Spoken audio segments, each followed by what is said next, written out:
sous-préfet, monsieur le député-maire, mesdames, messieurs, mes chers collègues et élus de Cap-Atlantique, mesdames, messieurs, chers amis, alors je voudrais d'abord saluer la présence d'un certain nombre d'entre vous. Saluer la présence de madame Adeline Lonen, qui représente le conseil régional, et regretter l'absence de René Leroux, le maire de La Turballe, vice-président du conseil général, qui devait être des nôtres.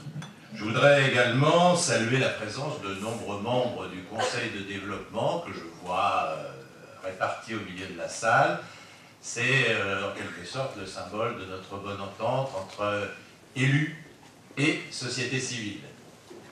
Je voudrais également remercier l'ensemble de nos collaborateurs de Cap-Atlantique qui sont là, ici, répartis aussi parmi nous, ce qui est aussi un symbole de notre parfaite entente, mon cher Philippe, comme vous l'avez souligné, et l'ensemble du personnel de Cap-Atlantique avec qui nous travaillons et sans qui nous n'aurions pas pu réaliser au cours de ces 6 années tout ce que nous avons réalisé. Alors un grand merci aussi au service technique de Bas-sur-Mer, à sa charmante mère et aux commerçants de la commune qui nous accueillent si bien. Ça va Stéphanie, je n'ai rien oublié. Sauf peut-être un petit clin d'œil aux internautes qui nous suivent directement ce soir, puisque notre cérémonie va être retransmise sur Internet directement. Et puis, vous avez reçu la carte de vœux. Je vous rassure, ça n'est ni la goutte d'eau qui fait déborder le vase de Cap-Atlantique, ni une goutte d'eau dans la mer, mais au contraire, cela veut être le symbole de notre territoire, même si le mot tout à l'heure a été, semblait pas plaire à celui qui l'a exprimé.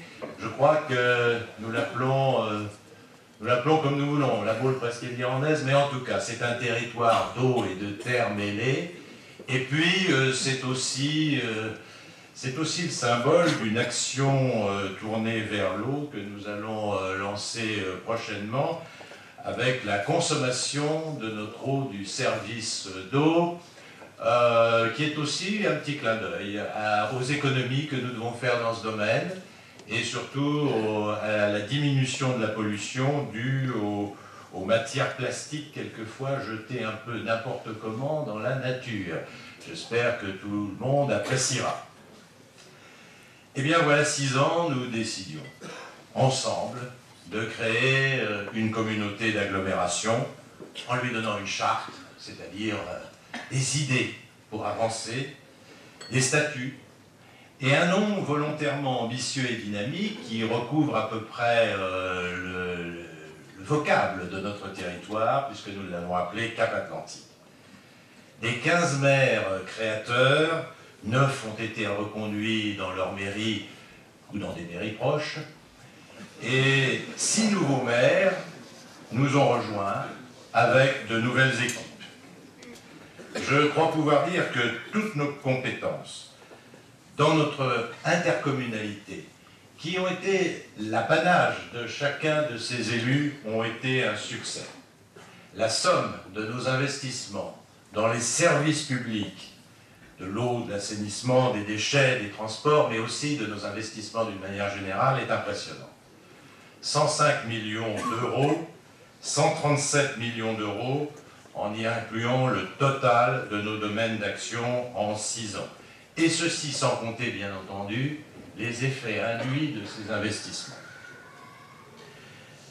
Toutes ces compétences que Daniel a citées tout à l'heure dans sa came de tout, toutes ces compétences ont mobilisé les élus. Ils ont mobilisé les commissions, parce que nous avons voulu travailler toujours en amont avec les commissions, avec le conseil de développement, de façon à ce que les dossiers soient bien ressentis, travaillés, discutés, mais aussi tous nos cadres, tous nos fonctionnaires, nos contractuels. Pour réussir ce challenge ensemble, moi je tenais à les en féliciter, et mes pensées vont à quelques élus qui ne sont pas là aujourd'hui, mais qui ont bien travaillé. C'est aussi l'ambiance chaleureuse, voire amicale, qui a régné tout au long de ces 6 ans et qui règne encore aujourd'hui d'ailleurs, qui est une réussite pour les intercommunalités. C'est pas si évident que ça. On a toujours tendance à se refermer un petit peu sur sa commune, à se dire je viens dans une intercommunalité, mais qu'est-ce que l'intercommunalité va m'apporter? Et en fait, aujourd'hui, nous commençons progressivement, mais ce sera long, j'en suis conscient, tout le monde en est conscient, nous commençons progressivement à dépasser ce stade pour aller vers l'intérêt communautaire, vers l'intérêt général, et personne ne peut dire aujourd'hui que rien n'a été fait dans cette intercommunalité ou que cela ne sert à rien. Si un tandem fonctionne bien dans ce pays, c'est bien le tandem commune-intercommunalité. Ce sont les deux facettes d'une même mission pour les élus locaux. Et il faut que cela reste ainsi. Nous devons allier dans cette idée la proximité, parce que vous connaissez vos élus locaux, vous connaissez vos élus intercommunaux, vous pouvez leur demander aussi beaucoup de choses. C'est aussi la solidarité qui a régné au niveau de l'appui aux plus petites communes, ou celles qui étaient un petit peu plus éloignées, parce que nous avons un territoire qui est comme ça. Il a fallu nous en accommoder. Et puis, c'est la réalisation de grands projets généraux et communautaires, et c'est pourquoi je souhaite, avec tous mes collègues qui sont ici, que nous puissions continuer avec les nouveaux élus auxquels j'exprime à nouveau mes souhaits de bienvenue, continuer surtout dans l'esprit de confiance et d'estime qui nous a réunis jusqu'ici. Au-delà de nos différences, elles sont légitimes, elles sont normales dans une société démocratique, au-delà de la taille ou de la notoriété de nos communes respectives, au-delà quelquefois de nos propres objectifs économiques et sociaux, et différents. Mais moi je suis de ceux qui pensent, je suis sûr que Christophe le pense comme moi, que de la variété naît aussi la richesse. Nous vivons, mes chers amis, et ça a été dit à plusieurs reprises, mais dans tous les vœux vous devez l'entendre à chaque fois, nous vivons dans une période un peu chahutée. Une période chahutée par ce bouleversement économique et financier qui nous assaille, une crise du crédit à la consommation trop facile dans certains pays où le système était basé sur l'idée que nous aurions une croissance et une forme d'inflation perpétuelle. Or, je suis persuadé, sans entrer dans les détails, que rien ne sera pareil après la crise, que nos dirigeants, que les institutions internationales, que les organismes financiers seront amenés obligatoirement à prendre de nouvelles mesures et à entamer des réformes plus que jamais souhaitables pour adapter notre monde à cette économie nouvelle qui nous attend au cours de ce nouveau siècle. Ni recherche excessive du profit d'un côté, ni planification autoritaire de l'autre, nous devons trouver des formes de croissance originales pour la société qui nous attend. Mais ce qui ne changera pas dans le monde de demain, c'est l'explosion démographique et économique de grands pays dans le monde d'aujourd'hui. La Chine, l'Inde, le Brésil. Et ce qui ne changera pas, c'est que nous serons toujours confrontés à un monde de compétition et de concurrence. Cela, il faut que nous en soyons conscients. En France, 3 chiffres, et je l'ai dit quelquefois, me paraissent importants. La consommation en 8 ans s'est accrue de 21%. Les importations étrangères, notamment en provenance des pays de l'Est, du Sud-Est plutôt, de 41%. Et la production de nos entreprises de seulement 1%. Cela doit nous faire réfléchir sur le soutien aussi à apporter à nos entreprises. Et les élus locaux ont leur rôle dans ce domaine. C'est en partie l'idée du plan de relance du gouvernement. Nous devons aussi aider les investissements de nos entreprises. 98% des entreprises du bâtiment et des travaux publics sont françaises. Et nous devons les aider à passer aussi ce moment difficile. Il faudra probablement changer nos habitudes, peut-être acheter un peu plus français, je l'ai déjà dit, ceux qui m'ont entendu déjà le savent. Peut-être passer un peu plus ses vacances en France, et surtout en presqu'île, puisque nous sommes une terre d'accueil, par définition.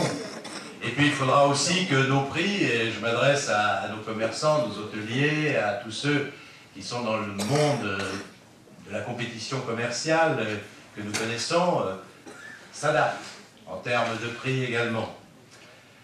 Voilà, moi je crois que nous avons les moyens, les idées, les hommes, il nous reste la volonté pour réussir ensemble. Nous sommes aussi dans une période chahutée parce que l'intercommunalité, l'avenir de l'intercommunalité, ce seront les moyens qu'elle aura d'agir dans le futur. Notre budget général n'est pas énorme, 43 millions d'euros.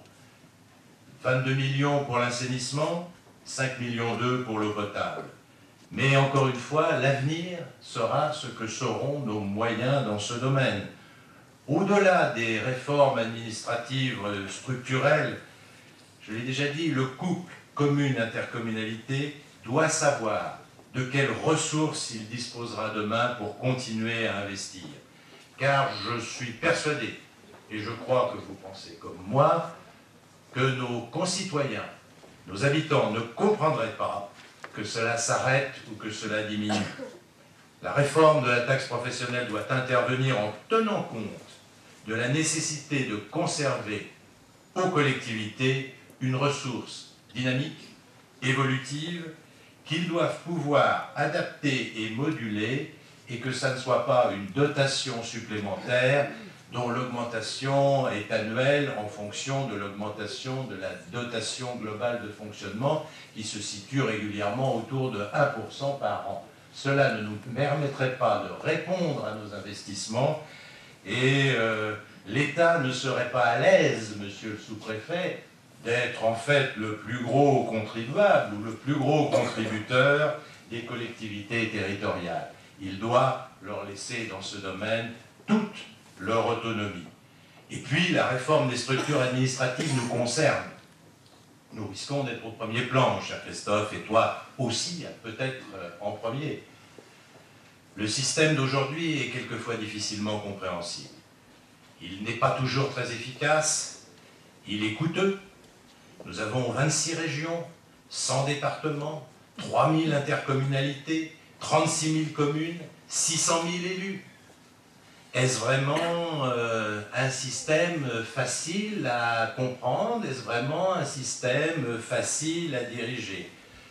Je n'en suis pas sûr, et nous savons tous néanmoins qu'un fleuve sans rivage devient vite un marécage. Donc il nous faut de l'encadrement, il nous faut des compétences plus claires, il nous faut arrêter les financements croisés dont on ne sait pas comment quelquefois ils viennent. Je dois souligner d'ailleurs qu'en ce qui concerne les contrats régionaux et les contrats départementaux, les choses ont été claires et les règles du jeu claires dès le départ, ce qui nous a permis d'ailleurs d'en bénéficier ici dans les meilleures conditions. Il faut absolument recerner les compétences de chacune de ces collectivités et savoir surtout qui pilote les projets. Ça me paraît extrêmement important pour l'avenir. Et je crois que dans ce domaine, il serait bon de faire confiance aux collectivités locales, aux collectivités territoriales. 73% de l'investissement public et 10% de la dette publique viennent de ces collectivités. Je crois que dans ce domaine, il faut espérer que les réformes ou les réflexions en cours, au niveau notamment du comité Balladur, nous amènent des solutions harmonieuses pour la décentralisation et pour la véritable autonomie des collectivités locales qui est inscrite, si ma mémoire est bonne, dans la Constitution depuis 2003. Alors, revenons à Cap-Atlantique, nous avons 3 piliers essentiels. Les services publics, les grands services publics, l'eau, avec finir le schéma, avec pour objectif de finir le schéma d'assainissement au nord. 2 stations d'épuration sont en cours, 6 stations sont programmées. C'est un très lourd programme, mais nous avions décidé là aussi ensemble de le mener à bien pour l'équilibre de notre territoire et la possibilité également pour toutes les communes qui se situent un petit peu plus au nord, ainsi que les communes, nos trois communes du Morbihan, que je ne voudrais plus voir qualifiées de bande de Gaza, surtout à l'heure actuelle, parce que c'est pas le moment, je pense, d'en parler de cette façon. En tout cas, pour ces trois communes, déjà à Ferrel, à Camouel, une station est en route, et la deuxième étape sera bien sûr, pour nous sécuriser nos approvisionnements en eau, la connexion Nantes-Cambon pour l'avenir, qui devrait être vraisemblablement opérationnel d'ici 3 ou 4 ans. La politique des déchets fonctionne assez bien. Et je dois dire que nous avons ensemble trouvé une solution qui nous permet de revaloriser sur le territoire de Cap-Atlantique 50% revalorisation énergétique de nos ordures ménagères. Et puis, nous avons à rénover le site de Kéraline, qui est un site très important, où seront accueillis les déchets secs et les encombrants, et qui va en quelque sorte rassurer un peu aussi Herbignac, qui ne savait pas quelle était la destination de ce site. Et puis très important, la rénovation de la station de Guérande, qui doit se faire mieux isolée, mieux aménagée, et qui doit répondre à des normes dans de nouvelles conditions. Mais nous aurons aussi à mettre en place la redevance spéciale. J'appelais tout à l'heure les commerçants et je les félicitais. C'est vrai que ça ne sera pas forcément quelque chose qui leur sera très agréable, puisqu'il s'agit de déterminer un tarif, un taux, pour les grosses activités commerciales. Le transport, avec des lignes plus adaptées en 2009, Charles Moreau est président du syndicat mixte des transports, mais nous y participons tous les uns et les autres.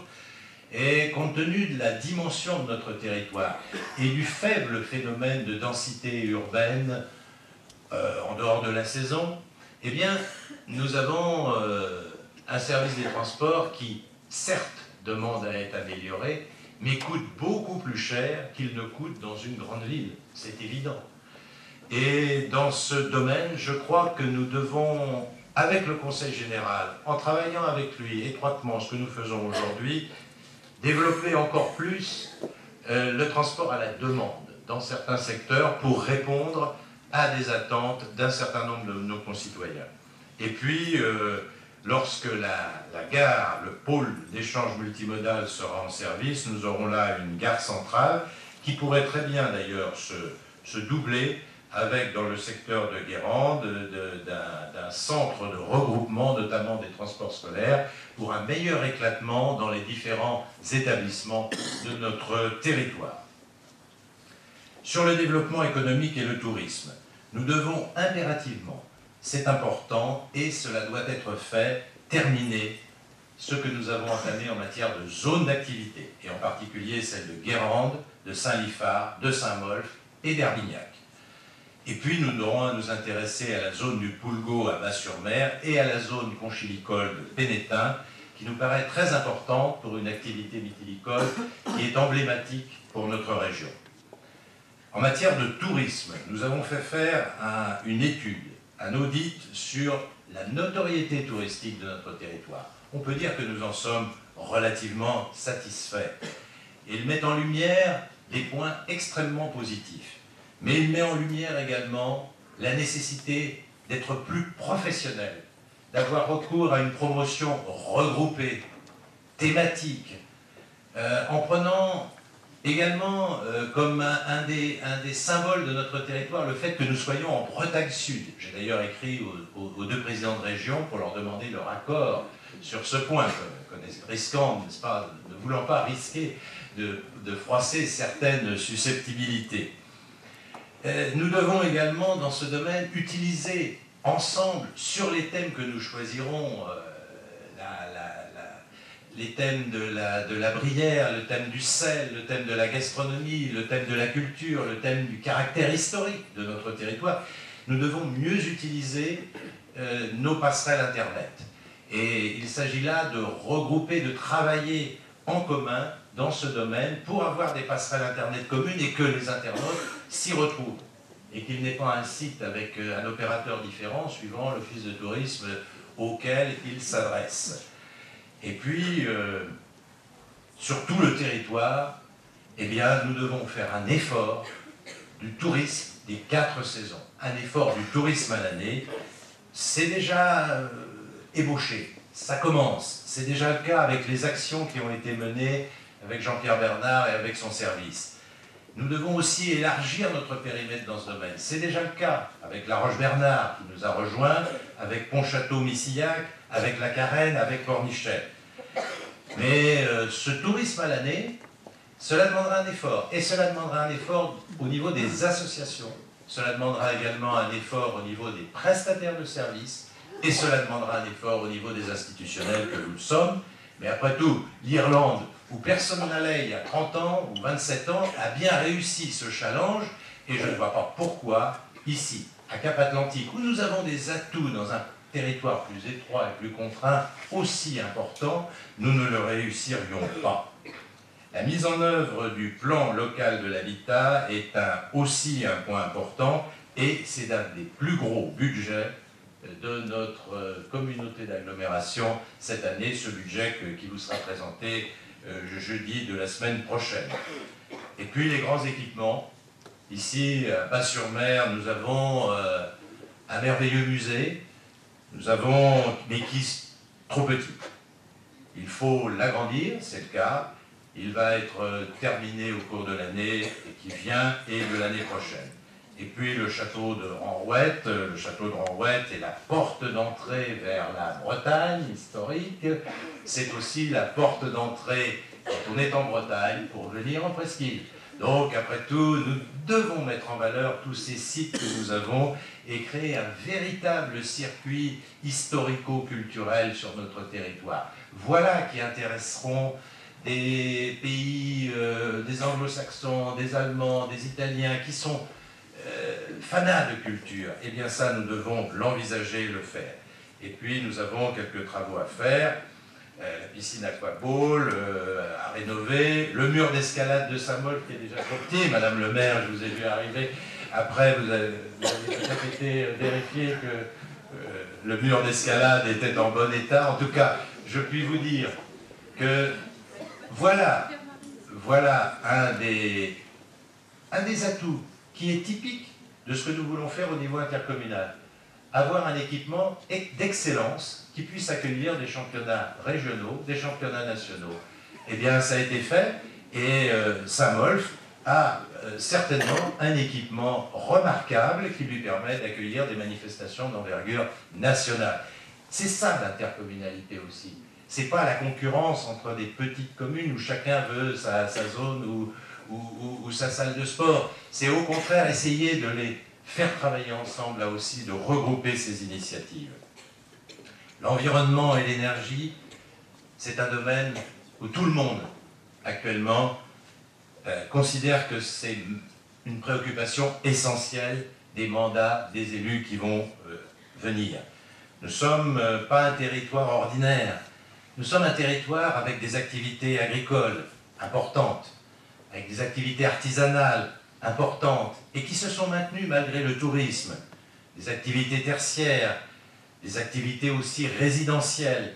Et on se rend bien compte que c'est le mélange de toutes ces activités, c'est la synthèse de toutes ces activités économiques qui font le succès de notre secteur. Alors demain, il faudra remettre en état les marais salants de Careil-Mouzac, restaurer les zones humides du Metz et de Pont-Mahé, réaliser l'étude diagnostique avant de savoir ce qu'on va y faire des digues des marais salants de Guérande et de Bas-sur-Mer, pardon, avec l'appui du Conseil général. Et puis, sachant que nous avons été un des premiers, avec Christophe Priou, à mettre en place cette commission en matière d'environnement et d'énergie, nous sommes constamment sollicités. Nous sommes sollicités actuellement pour la mise en place d'une ferme photovoltaïque originale, nouvelle. Alors, je vais vous écrire, mes chers collègues, vous verrez si ce projet intéresse notre territoire. Cette commission cette compétence plutôt, soutien à la politique de l'énergie, sera amenée aussi en étroite collaboration entre les communes et la communauté d'agglomération. Et puis nous avons deux commissions de réflexion et de conseil. La commission intercommunale de sécurité et de prévention de la délinquance, monsieur le sous-préfet, qui va se mettre en place sous vos auspices, et la commission intercommunale d'accessibilité pour les personnes handicapées que dirige René Leroux. Voilà des commissions qui vont donner des conseils aux communes, qui vont donner des règles générales et qui seront très importantes pour guider tous les élus locaux dans leurs actions. 2009 sera également l'année de renouvellement des contrats de territoire qu'il faudra rendre cohérents entre nos régions et nos départements. Et je voudrais remercier encore le Conseil régional des Pays de Loire et le Conseil général de Loire-Atlantique pour l'aide qu'il nous a apportée, qui a été très importante dans la réalisation des investissements. Car c'est 8 millions avec le département et c'est 4 240 000 avec la région. Je crois que nous devons, dans ce domaine, continuer à travailler dans la bonne ambiance que nous avons toujours connue. Il faudra bien sûr maintenir la dotation de solidarité et maintenir les fonds de concours que nous avons situés autour de 1 million, un petit peu plus par an. J'espère que nous retrouverons des possibilités au niveau des fonds européens interrégionaux ou du futur Fonds européen du tourisme qui doit se mettre en place à Bruxelles prochainement, et c'était pour nous une bonne nouvelle qui ne nous a pas échappé, mon cher Christophe, sur des projets que nous essaierons de produire les plus emblématiques possibles. Voilà, mes chers collègues, mesdames, messieurs, la feuille de route, comme on dit maintenant, au lieu de dire programme ou agenda 21, enfin, ça dépend. Mais ça veut dire la même chose, hein, en réalité. Voilà la feuille de route de Cap Atlantique. Voilà ce qui nous attend, nouveaux élus, fonctionnaires, membres du Conseil de développement, habitants de nos communes pour ce début du XXIe siècle au niveau de notre intercommunalité.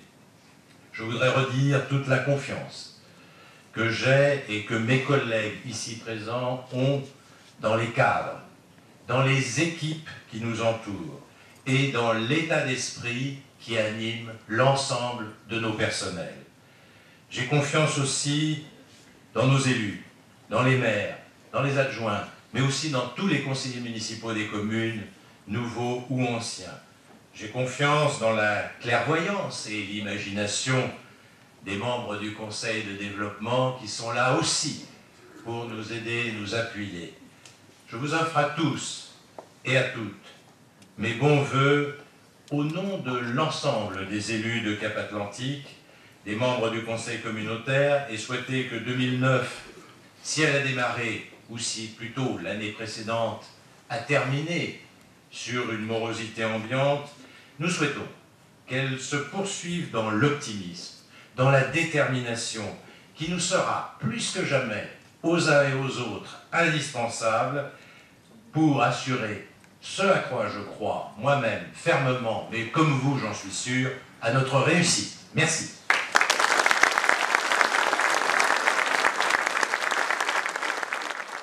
C'est encore une fois, Monsieur le Président, qui est là, un honneur d'avoir l'occasion d'exprimer mes vœux devant le personnel de Cap Atlantique, mais aussi devant Monsieur le Sous-préfet, Monsieur le député, Mesdames et Messieurs les élus et membres du Conseil communautaire et vous tous ici ce soir. C'est aussi un privilège car je représente devant vous 177, à peu près exactement la même chose que l'an dernier, collaborateurs et collaboratrices de Cap Atlantique, dont je sais qu'ils se démènent pour remplir au mieux les missions qui leur sont confiées et dont je constate que les élus qui travaillent au plus près d'eux me font régulièrement part de leur satisfaction, non seulement pour leurs compétences, mais aussi pour leur comportement d'écoute et d'ouverture, toutes choses qui me tiennent particulièrement à cœur et je les en remercie sincèrement ce soir. Le président Météro vous parlera tout à l'heure des réalisations et des projets de Cap Atlantique. Je m'inscrirai donc avec vous dans un autre registre, moins concret, mais dont j'espère qu'il vous intéressera quand même un peu. Le monde traverse actuellement une crise économique et financière à quelque chose d'ailleurs est bon, dit-on. C'est parfois difficile à entendre, mais acceptons-en l'augure, car il est vrai que les périodes de difficulté sont porteuses d'avenir lorsqu'elles sont mises à profit pour reposer un certain nombre de questions fondamentales, en particulier sur le sens et sur la valeur de ce que nous faisons. Questions que les habitudes et le fonctionnement au jour le jour relèguent souvent à l'arrière-plan. C'est même un devoir lorsqu'on a l'honneur et aussi la chance de travailler dans le service public, de qui on attend qu'il contribue à préparer l'avenir. En 2008, tous les services de Cap Atlantique ont effectué une mise à plat complète de leur mission qui s'est concrétisée par la réécriture de l'ensemble des fiches de poste. Voilà un exemple pratique et concret qui concourt à donner du sens à l'action de chacun. Ce travail sera poursuivi en 2009 par la formalisation des objectifs fixés par les élus que je proposerai de coupler avec une recherche de mise en évidence et d'évaluation de la valeur des services rendus par Cap Atlantique. Démarche qui aidera, j'en suis sûr, élus et services à préciser les objectifs afin qu'ils ne restent pas à un niveau trop général ou abstrait, mais justement rentrent dans le concret des choses. Je vous invite donc en prélude à ce travail à partager une brève réflexion sur la valeur produite par Cap Atlantique et sur les bénéficiaires de cette production de valeur, même si ce vocabulaire n'est pas fréquent dans les services publics. Elle ne s'analyse pas aussi facilement que la valeur produite par une entreprise qui peut s'exprimer le plus souvent en euros et dont les bénéficiaires sont bien identifiés. Les actionnaires, les collaborateurs, les clients, les fournisseurs et aussi, ne les oublions pas, les populations des territoires dans lesquels l'entreprise exerce son activité au travers en particulier de l'impôt. La première question est celle de l'identification des bénéficiaires des services de Cap Atlantique. Je vous propose d'écarter tout de suite un bénéficiaire que l'on cite souvent, sorte d'ectoplasme sans vie au contour variable, le territoire, auquel on accole souvent l'épithète de pertinent. Ce n'est pas pour un territoire, fût-il le plus pertinent qui soit, que nous travaillons, mais pour des gens. Des gens qui vivent, travaillent et séjournent aujourd'hui sur le territoire de Cap Atlantique, mais aussi des gens qui y vivront, y travailleront ou y séjourneront dans le futur. Et même, à notre petit niveau, pour le reste du monde, j'y reviendrai. Il faut aussi distinguer les services qui sont assurés complètement par Cap Atlantique et ceux pour lesquels Cap Atlantique n'est que l'un de ses fabricants, à hauteur de l'intérêt communautaire que définit le Conseil communautaire. Je parlerai d'abord des services rendus directement et complètement à des personnes, des familles qui habitent sur le territoire de Cap Atlantique, soit en permanence, très exactement, puisque les chiffres viennent de sortir, 72 374 habitants en 2006, soit par intermittence. Mode de vie qui se développe beaucoup, comme on l'a vu dans les études préalables du SCOT. Ces services sont aussi rendus à des entreprises, à des administrations qui y sont installées. Ce sont les services qu'exercent depuis longtemps les collaborateurs et collaboratrices de Cap Atlantique et des intercommunalités qui les ont précédés, ou des communes, directement ou indirectement en faisant travailler des entreprises, distribuer de l'eau potable, collecter des eaux usées, collecter des déchets. Le service des transports est aussi rendu à des personnes. La différence est qu'elles séjournent sur le territoire sans nécessairement y habiter ou y travailler. C'est aussi le cas des prestations offertes dans les équipements culturels et sportifs qui sont fréquentés par des personnes qui ne résident pas toutes dans les communes de Cap Atlantique, loin s'en faut pour certains d'entre eux. La valeur de ces services, pour revenir à cette question de valeur, est facile à donner car ils sont immédiatement perceptibles et ont un coût susceptible d'être facturé. Plus complexe sera l'appréciation de la valeur des services ou prestations qui ne sont pas rendus complètement par Cap Atlantique. À titre d'exemple, des actions de maîtrise de pollution visant à réduire un problème qui s'aggrave, semble-t-il, dans la région, les productions d'algues en mer, les fameuses algues vertes, n'auront véritablement de valeur que si elles sont conduites dans la durée et en cohérence avec les actions de même nature sur les bassins versants de la Loire et de la Vilaine. La difficulté est renforcée, la difficulté de l'évaluation en tout cas, par le fait que ces services rendus partiellement n'ont le plus souvent pas d'effet immédiat mesurable. Ce qui ne signifie pas qu'il faille renoncer à en évaluer l'intérêt, bien au contraire. C'est d'ailleurs tout l'enjeu de cette réflexion et surtout de ses prolongements. Les actions de soutien au développement local relèvent aussi des services partagés entre les communes, l'intercommunalité, la région, le conseil général. Actions en faveur du développement économique et touristique, de la saliculture, de la conchyliculture, de l'agriculture. Je viens maintenant aux services qui sont rendus à des gens qui vivront, travailleront ou séjourneront sur le territoire. L'emploi du futur n'est pas neutre. Il s'agit de penser et d'agir. Penser globalement, agir localement, disait tout à l'heure Madame Rival, mais il faut aussi penser et agir pour l'avenir, pour le développement. Pour utiliser un terme qui fait moins penser à une augmentation quantitative à laquelle il faudra peut-être progressivement renoncer, il s'agit de penser et d'agir pour l'évolution, qui comprend aussi bien le développement que la transformation des choses, en prenant bien sûr en compte la protection de l'environnement, discipline qui ne doit pas viser à figer des situations, mais au contraire à accompagner leur évolution pour un développement durable de notre société.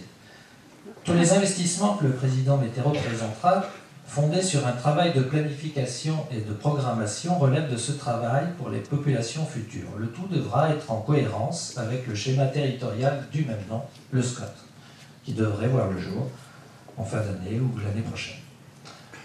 La dernière catégorie de bénéficiaires, le reste du monde, peut paraître surprenant. Je ne voudrais surtout pas être emphatique, mais pour qui travaillent les personnes et pour qui produisent-elles de la valeur? Les personnes qui recherchent les meilleurs moyens de préserver les espèces animales ou végétales menacées de disparition au niveau européen, je pense à Natura 2000, ou encore ceux qui cherchent à concilier le développement économique, le développement social ou la préservation de l'environnement à travers de l'élaboration de documents d'urbanisme plus économes des ressources naturelles. Pardon, et c'est la dernière page, je vous rassure. Ou ceux qui tout simplement collectent sélectivement les déchets pour les acheminer vers des filières respectueuses de l'environnement, si ce n'est à notre modeste échelle pour l'humanité tout entière. Cette brève et incomplète revue des services rendus par Cap Atlantique à partir d'une approche de la valeur qu'ils produisent me conduit à conclure sur un message d'optimisme pour tous les collaborateurs et collaboratrices de Cap Atlantique.